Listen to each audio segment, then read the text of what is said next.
Édouard Philippe, ce sera à 10h15, heure française. On continue à en parler avec vous, Emmanuel Navon. Bonjour. Et merci de nous avoir rejoints. Objectif pour le leader palestinien, ne pas se soumettre à la médiation unique américaine. Alors il y a un grand flou sur la médiation américaine. On ne sait pas encore exactement quelle est la position des États-Unis. Le président Trump, lorsqu'il était à Jérusalem, a fait un discours qui est resté vague, qui n'est pas rentré dans les spécifiques. Et la question est de savoir maintenant, est-ce que la France, est-ce que l'Union européenne peuvent coordonner une politique avec les États-Unis vis-à-vis du conflit israélo-palestinien, alors même qu'il y a ce flou dont j'ai parlé. Maintenant, je pense que pour que la France et l'Union européenne puissent avoir un poids, il faut qu'ils soient crédibles.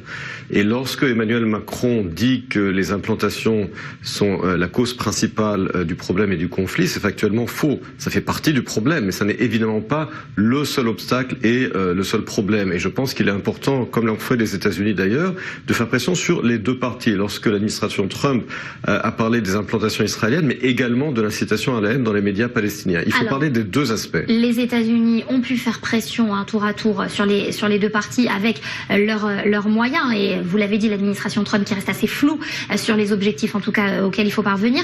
La France, l'Union européenne, elle a des moyens de faire pression en dehors de la crédibilité dont vous parliez. Ils ont des moyens de faire pression essentiellement économiques, mais même ces moyens aujourd'hui, on le voit, Israël aujourd'hui est une puissance économique, a diversifié ses contacts économiques dans le monde. On est en plein pendant la visite du Premier ministre indien en Israël, des énormes contrats ont été signés, donc il est évident que Israël aujourd'hui, ce n'est pas l'Israël des années 60 ou 70.